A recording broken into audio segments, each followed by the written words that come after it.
കുഞ്ഞിരാമൻ എന്ന് പറയുന്ന കേരളത്തിന്റെ മുൻ MLA പറയാനായിട്ടുള്ളത് ശരത്തിനും കൃപേഷനുമുണ്ട് അമ്മയും പെങ്ങളും അച്ഛനുമൊക്കെ.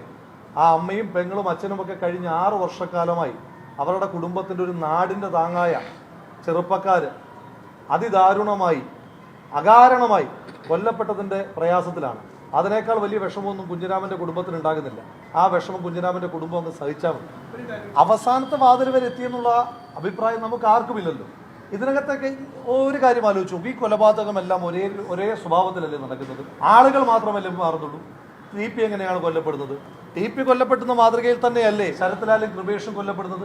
TP കൊല്ലപ്പെടുന്നത് എവിടെയാണ്? TP കൊല്ലപ്പെടുന്നത് ഒഞ്ചിയത്താണ്. ശരത്ലാലും കൃപേഷും കൊല്ലപ്പെടുന്നത് പെരിയയിലാണ്. ഷുഹൈബ് കൊല്ലപ്പെടുന്നത് മട്ടന്നൂരിലാണ്.